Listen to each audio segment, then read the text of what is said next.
is getting a great deal better? I mean, a really, really great deal. Is that better than getting the right deal? I ask the tough questions. I'm asking because I keep hearing from people who got a great deal, and then 6 months later, a year later, they came to really regret it, and then had to sell that thing, take a loss, to get this next thing, another great deal that they would come to regret, and have to sell that and take another loss. It does happen, right? Has it happened to you? Because if it's happened to you, the way to stop doing that is to stop looking for the great deals and find the product, the speaker, the amp, whatever, that you really want. And if you have to pay a little more, maybe not get a great deal, maybe that's a better way to go. Instead of searching and lurking for that great deal, maybe it's a matter of getting the right thing. I'm just saying, I'm just throwing that out there because, I got to say, before I was in the business, I was actually pretty practical. And though I went through a lot of stuff, I bought things I knew that I could resell and not take a loss, too big a loss on. I was actually fairly cautious with the major purchases. With cheap things, sure, they came, they went. But for the bigger ticket items, I was actually pretty deliberate in my purchases. And that's what I'm looking for from you guys today, is I'm thinking about get the thing you really want. And if you have to wait, you don't have the money, save the money, live with what you got now. You liked it when you got it, presumably, unless it was a great deal and it wasn't that great. No, but seriously, you like what you already have to some degree, right? Wait, space out those purchases, save your money, get the thing, the speaker, the amp, the cable, the cartridge, the DAC, whatever it is, that's the right one.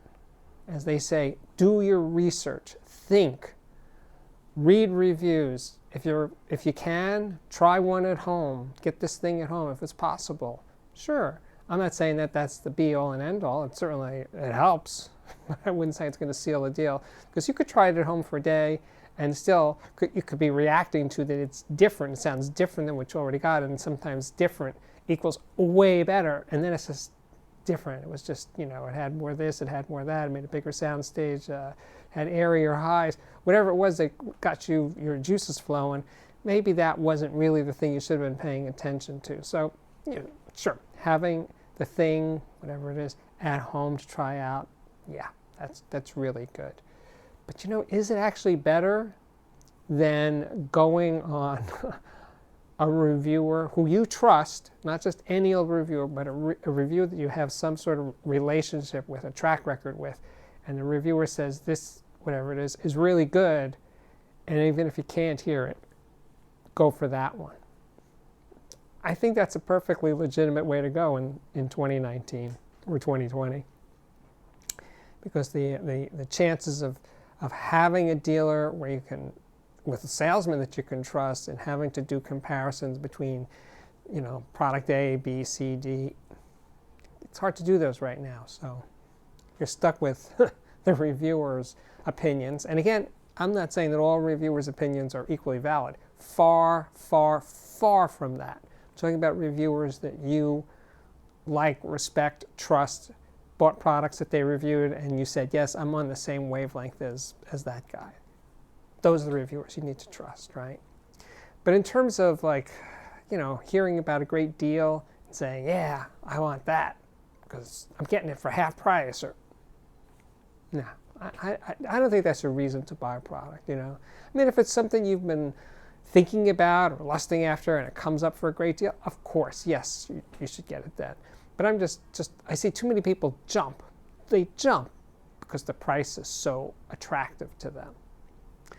Now, I've talked about this before, but I'm changing the subject slightly now. But I think going from what you know to the opposite, let's say you're a solid state person and you've never had a tube amplifier and you have a chance to get a tube amplifier that has been reviewed by people you know and trust and blah, blah, blah, or you could try it home, just to go to the opposite, to try that. So if you're into solid state, try a tube amplifier. If you're the opposite, if you're into tubes, you never really had a good solid state amp, definitely you should try a solid state amp, If you're a hardcore digital person and a good turntable comes your way, and you have access to a bunch of records to try out the turntable with, yeah, I think hearing the opposite thing, outside your comfort zone, let's put it that way, is a valid approach, especially with speakers.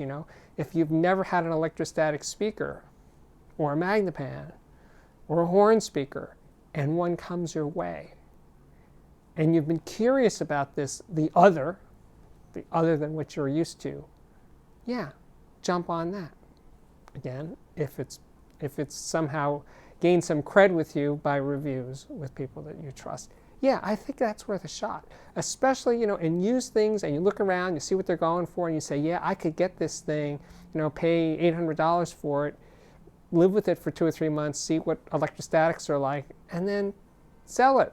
And you'll probably get close to what you paid for it, so you'll sort of break even, and you'll have the experience of living with this other thing, the opposite. I'm looking for opposites here, because when you do the opposite game, you hear big differences, not like subtle, I think it's a little better. No, I want you to hear like gigantic differences. Now, of course, gigantic differences could be worse, worse than what you already like or used to and stuff. But I'm just saying, choose wisely, always choose wisely. Don't just jump because the price is fantastic, but make the move when it's right, when you're sure that if you can resell it, if you're an unhappy camper, then yeah, move on, dump it, get to the next thing. But I'm just throwing this out there. Consider the alternatives of what you're used to. That is part of the journey of being an audiophile, of living with all the flavors, all the tastes, all the possibilities out there. And omnidirectional speakers, especially ohm speakers, OHM. There's a lot of them out there, not hard to find on the used market, and they sound way different than even a panel speaker, like an electrostatic or a magnepan. Omnidirectionals sound really different. More open sounding, less like sound coming from a box or even like sound coming from a panel.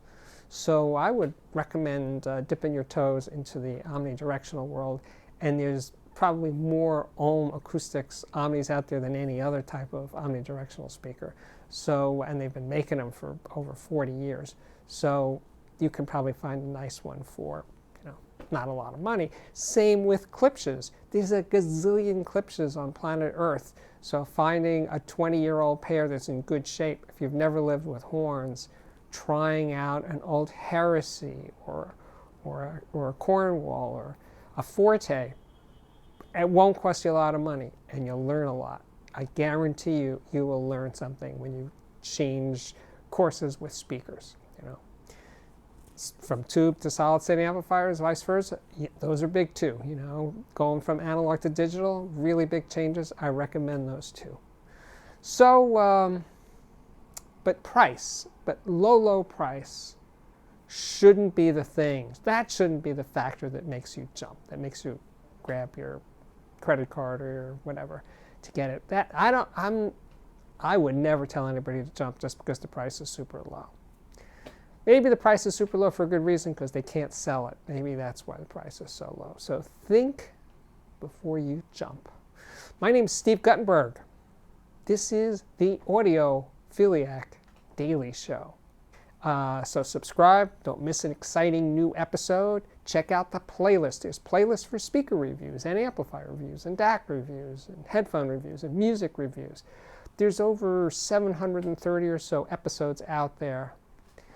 Yeah, binge watch on those and get back to me. Tell me what you think. You can follow me on Instagram at steve.guttenberg. And if you got this far, yes, check out my Patreon at patreon.com/audiophiliac. And as always, thank you so much for watching.